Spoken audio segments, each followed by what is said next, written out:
Smart NS classes में आपका स्वागत है। और आज बताने जा रहे हैं क्लास 10 का बायोलॉजी। ठीक है,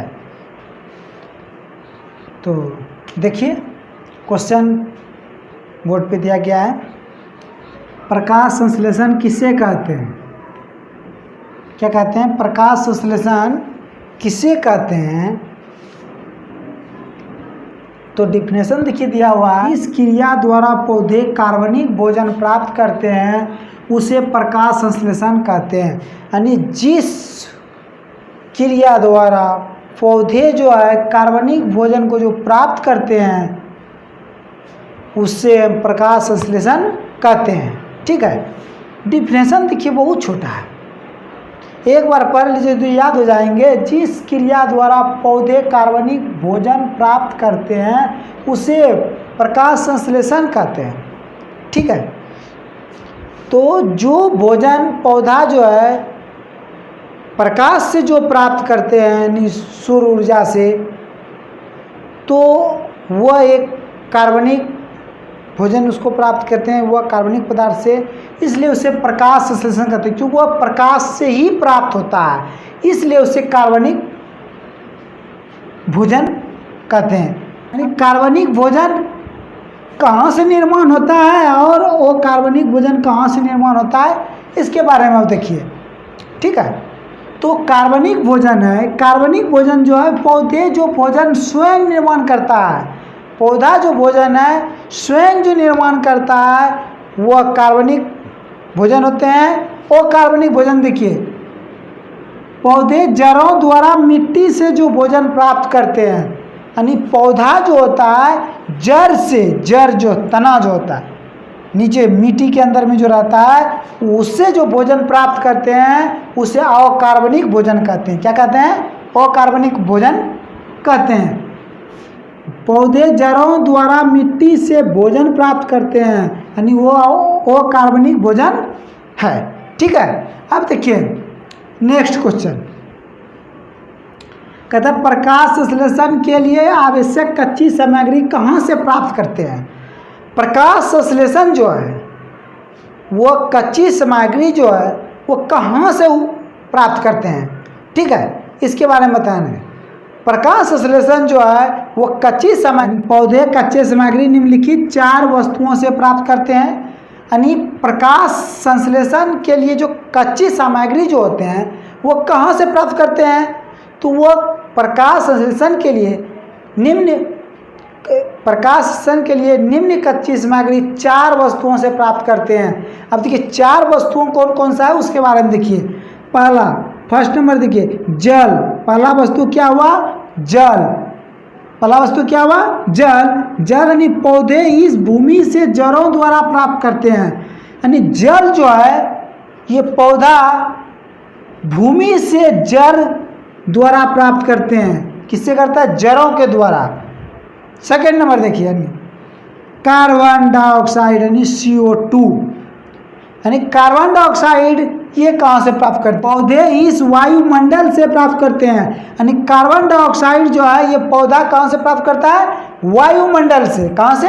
वायुमंडल से ये प्राप्त करते हैं। ठीक है, पनहरित कहता है पनहरित, तीसरा पॉइंट पनहरित। पनहरित पौधे की कोशिकाओं में हरित लवण में उपस्थित होता है।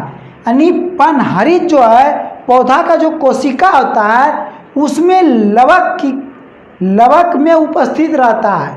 ठीक है, आप चौथा पॉइंट देखिए सूर्य प्रकाश। क्या है? सूर्य का प्रकाश।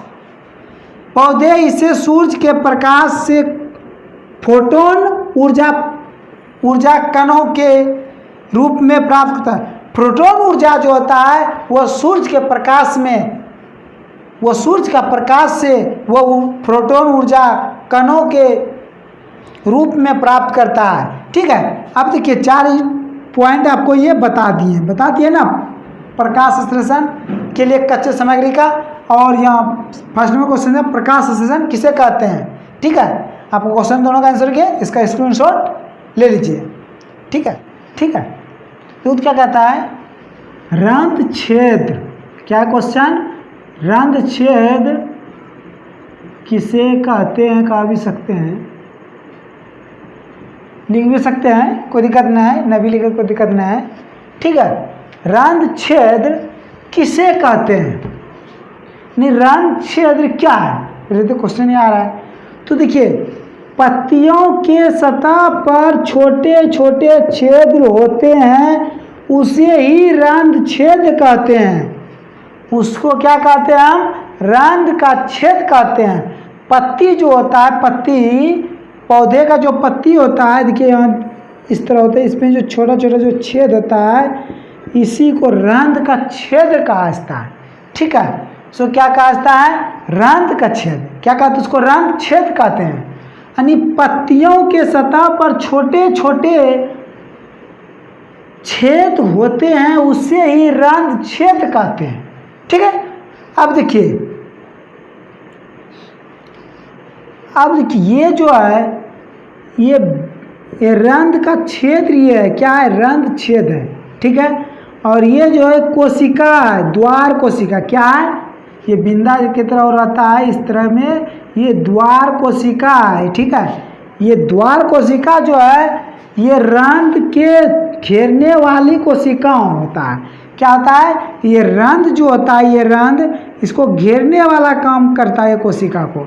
ठीक है, और ये रंध्र कोशिका जो होता है आपका द्वार कोशिका में, ये सिकुड़ता है, अगर ये सिकुड़ेंगे तो इधर ये फूलता है, ये क्या होंगे, फूलेगा। ठीक है, तो एक तरफ फूलता है। ठीक है, ये जो है आपका, अगर ये सिकुड़ेंगे तो ये बीच में क्या होंगे, फूलेंगे। अगर ये छेद, अगर ये जो छेद है ये अगर बंद होंगे तो इधर खुलेगा, क्या होगा, खुलेगा।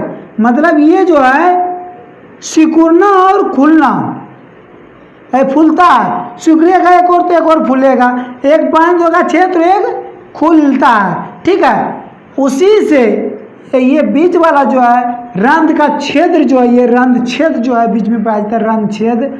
ठीक है, और ये रंध्र छेद में देखिए ये गैस का क्या होता है, आदान प्रदान होता है। क्या होता है, गैस का इसमें आदान प्रदान होता है, सिकुड़ता है और फूलता है, तो उसमें गैस जो घुसता है, यानी गैस का अंतरण घुसता है, और यानी गैस जाता है और निकलता है, यानी गैस का आदान और प्रदान होता है। और क्या होता है, वाष्पोत्सर्जन प्रक्रिया में अधिकांश जल इन्हीं छेद द्वारा निकलता है। और ये जो छेद जो होते हैं, ये इन्हीं छेद के द्वारा वाष्पोत्सर्जन की प्रक्रिया से जो अधिकांश जल इस छेद के द्वारा निकलती है। क्या होता है, इसी छेद के द्वारा निकलती है। ठीक है।